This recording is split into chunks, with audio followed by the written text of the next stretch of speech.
असावरी। मैं अपने कमरे के बाहर नेम प्लेट टंगवा रही थी। कॉलोनी के सन्नाटे में रह रहकर हथौड़े की आवाज गूंज रही थी। बारिशों के दिन थे, लेकिन मॉनसून का कहीं नामो निशान तक नहीं था। थोड़े बहुत छितराए से बादल दिखते भी तो वो शाम तक ठेंगा दिखाकर न जाने कहां गायब हो जाते। छोटे शहरों की पुरानी सरकारी कॉलोनियों की तरह यहाँ के घर खूब बड़े बड़े हरे भरे पेड़ों से ढके थे, लेकिन फिर भी अजीब सी उमस हो रही थी। अपने दुपट्टे के माथे पर छलक आए पसीने को पोंछकर मैं वहीं पड़ी बेंत की कुर्सी में धंस गई। नेम प्लेट लटक चुकी थी। असावरी अस्थाना, एसडीएम, गौहरगंज, जिला रायसेन। ये नेम प्लेट पापा ने बनवाई थी।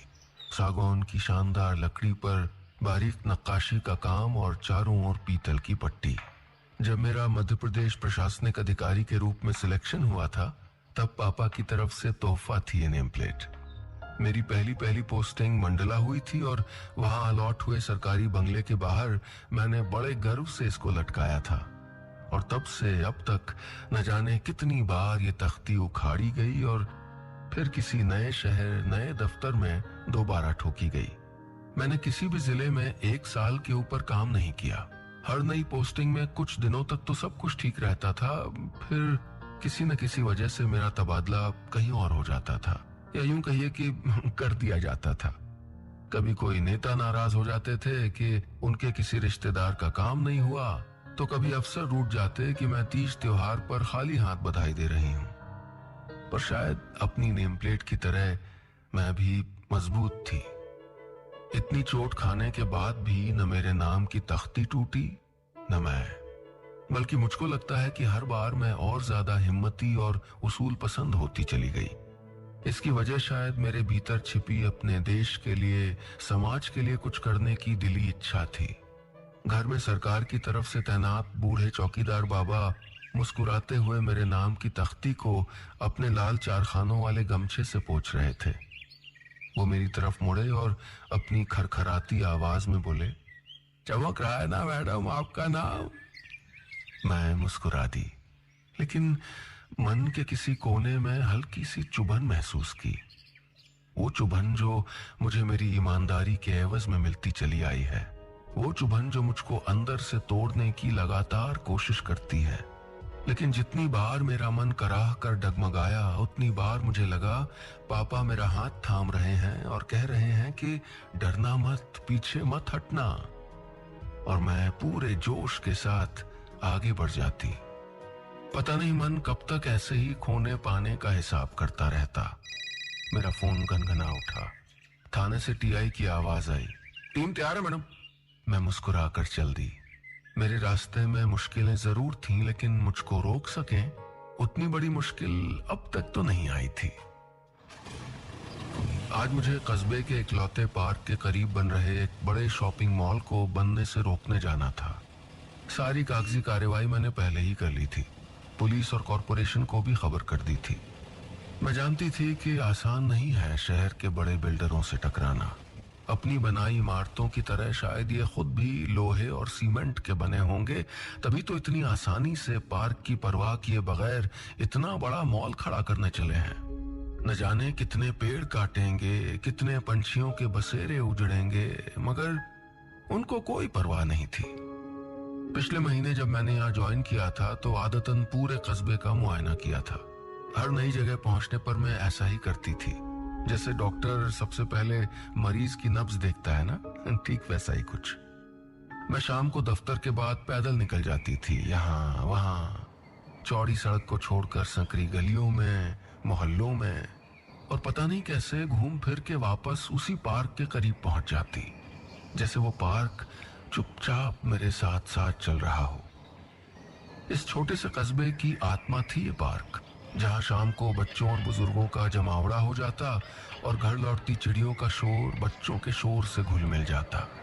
ये वो बच्चे थे जो hobby class, summer camp, gym, sports club वगैरह के मायने जानते नहीं थे।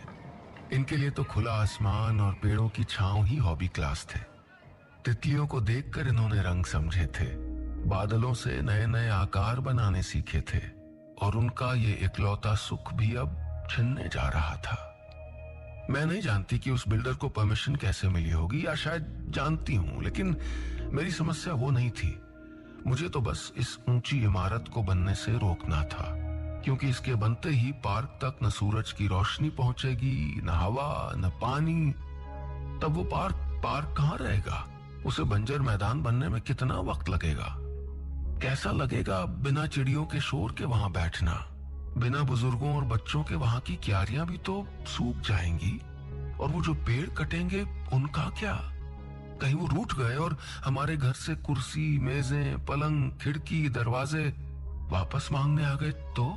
थोड़ी देर बाद पूरे अमले के साथ मैं मौके पर पहुंच गई थी। सायरन की आवाज और हो हल्ला देखकर पार्क में आए सभी लोग वहीं इकट्ठा हो गए। जैसा मुझे अंदाजा था, उस बिल्डर को भी मेरी कार्रवाई का पता चल चुका था। वो मुझसे बात करना चाहता था और मैं बात ही तो नहीं करना चाहती थी। मेरे मना करने पर वो मुझको खुली धमकी देने लगा। मैडम, अभी नई नई नौकरी का शौक है, जो उसमें होश मत खोइए। मैं चुपचाप अपने काम को अंजाम देने लगी। ये कौन सी नई बात थी? हर सही काम को गलत ठहराने का दस्तूर मैं समझ चुकी थी। जान चुकी थी कि ईमानदारी से काम करना है तो माथे पर पत्थर भी खाने पड़ेंगे। थोड़ी देर बाद मशीनों का शोर गूंजने लगा।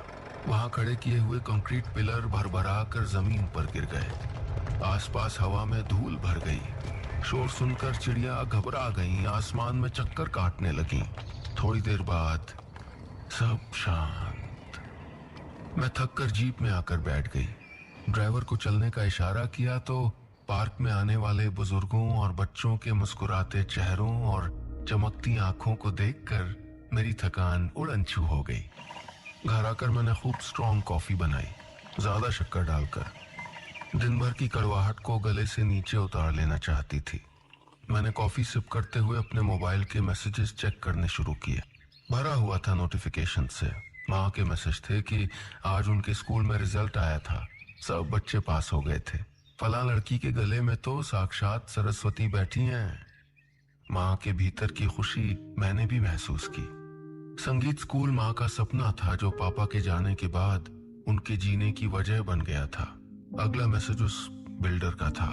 शुरू के 2 शब्द पढ़े, फिर बिना पढ़े पूरा डिलीट कर दिया। कॉफी की भाप से मेरे चश्मे का कांच धुंधला गया। माँ ठीक ही कहती थी, इस सरकारी नौकरी की फिक्र ने तेरी आंखें कमजोर कर दी हैं।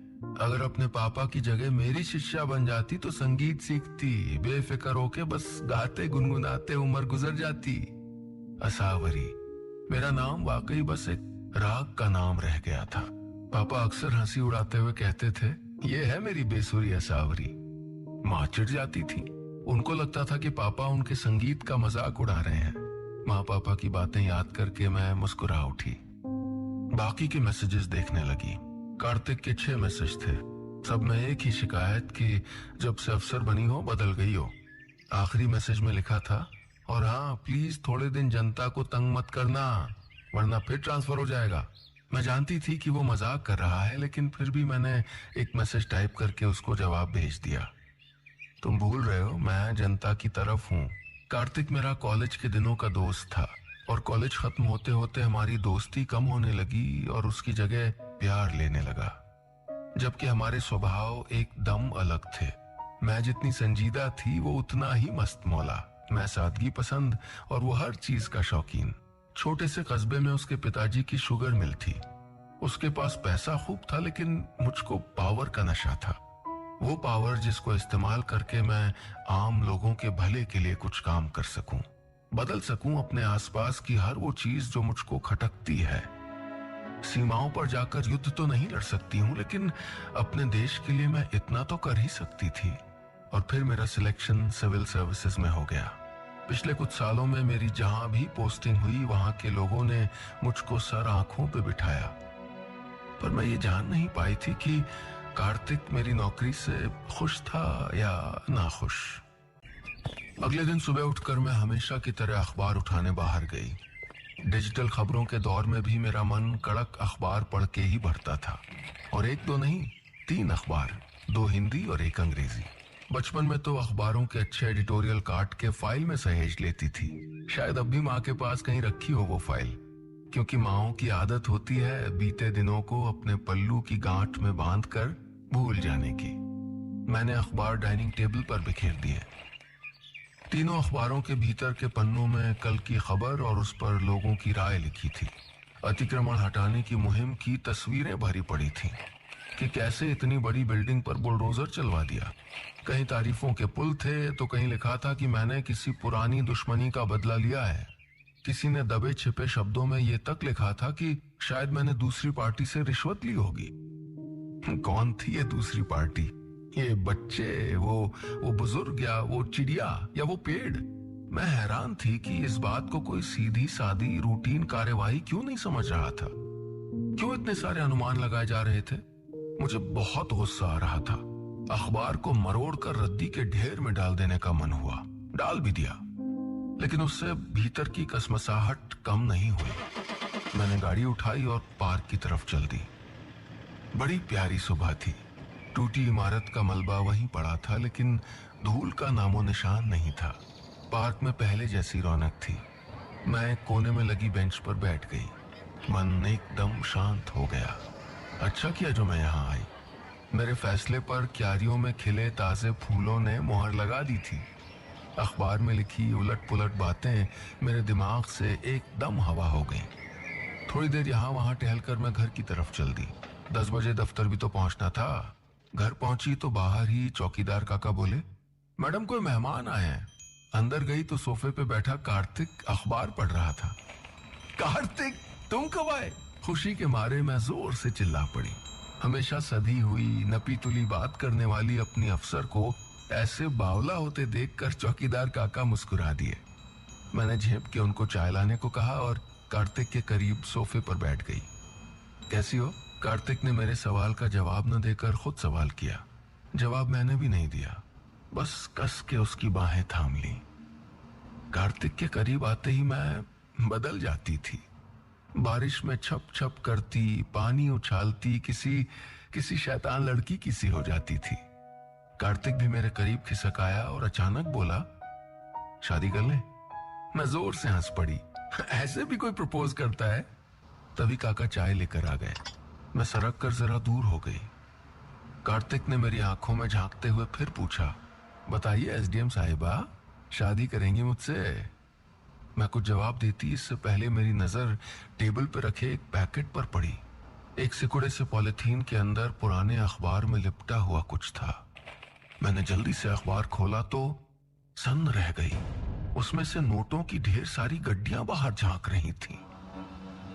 गुलाबी नोटों की गड्डी पर लिपटा अखबार पंखे की हवा में फड़फड़ा रहा था और उसी तरह से मेरा पूरा शरीर पसीने में भीगा हुआ कांप रहा था। काका, मैंने तेज आवाज लगाई। ये कहां से आया?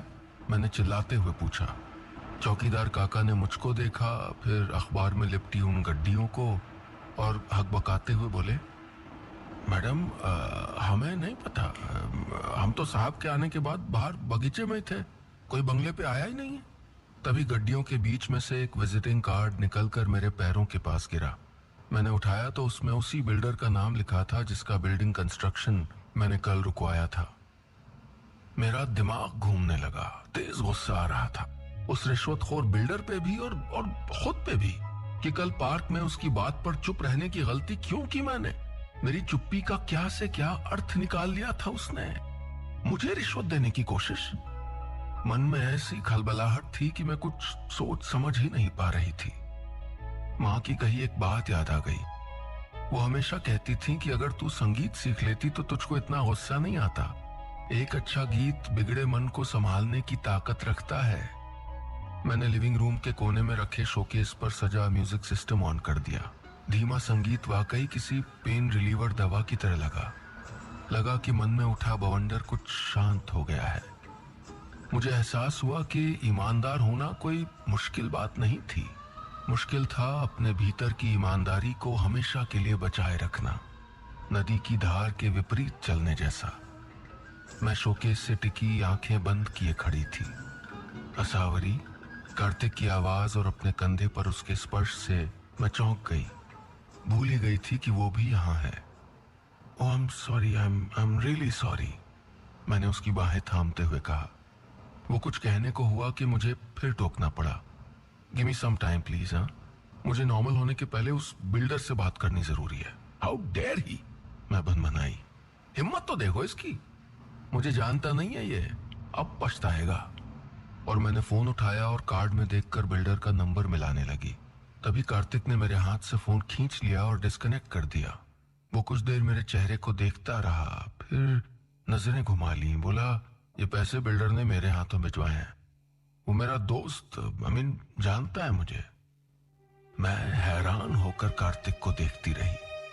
बहुत बड़ा अमाउंट है सावरी, हर्जी क्या है, रख लो, भरोसे का आदमी है। कार्तिक क्या बोल रहा था मैं कुछ नहीं सुन पा रही थी। बस एक शब्द मेरे जहन में हथौड़े की तरह मार कर रहा था, भरोसा। कार्तिक वापस लौट गया था, मैंने रोका भी नहीं। उसके लौट जाने के बाद रात को मैंने माँ को फोन लगाया, बताया कि कार्तिक आया था। उनकी आवाज में एक मिठास उतर आई थी। वो अलग अलग तरीकों से पूछती रही कि हमने क्या बातें की, कुछ आगे का प्लान किया कि नहीं। दोस्ती से प्यार तक तो हम खुद ब खुद अनजाने ही चले आए थे, लेकिन प्यार से शादी का सफर हम दोनों को सोच समझ के तय करना था।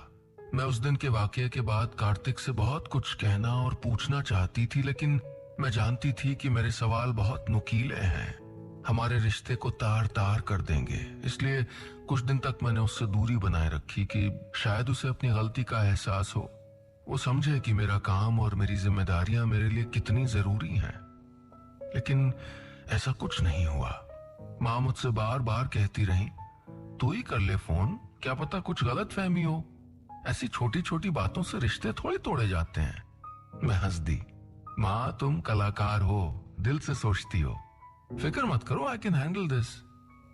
कहने को तो कह दिया था, लेकिन मुझे वाकई समझ में नहीं आ रहा था कि करूं क्या। हर समस्या को आसानी से निपटाने वाली मैं इन दिनों बड़ी उलझन में फंसी थी। मुझे इतने दिनों की दोस्ती में कैसे नहीं दिखा कार्तिक का ये चेहरा, क्यों नहीं पहचान पाई उसकी हकीकत, या उसमें ये बदलाव क्या मेरे सरकारी ओहदे पर आ जाने के बाद हुए थे। और अगर यही उसकी असली सूरत है तो मैं उसके साथ जिंदगी कैसे गुजार पाऊंगी। हर मोड़ पे रिश्ते और उसूल आमने सामने आके खड़े हो जाएंगे, तब किसको चुनूंगी। मेरी जिंदगी में यही एक उलझन नहीं थी, इससे बड़ी उलझन तो वो बिल्डर बना हुआ था जो हर चौथे दिन मेरे पास किसी को भेज दिया करता था, कभी सिफारिश लेकर, कभी दबी आवाज में धमकी लेकर। ये पहली बार था जब मैं इतना सह रही थी, क्योंकि जब भी कोई सख्त कदम उठाने का फैसला करती मुझको कार्तिक की सूरत नजर आने लगती। शायद अब तक मैंने खुद को रोक ही इसीलिए रखा था क्योंकि कार्तिक बीच में था। लेकिन अब मुझे लगा कि अपने लिए एक फैसला लेना होगा, और मैंने उस बिल्डर के खिलाफ कंप्लेंट कर दी। उसके सर आखिर 1 लाख रुपए की रिश्वत देने का इल्जाम था। वो दिन भी आ गया जिस दिन कोर्ट में केस की हियरिंग थी। मैं अनमनी हो रही थी।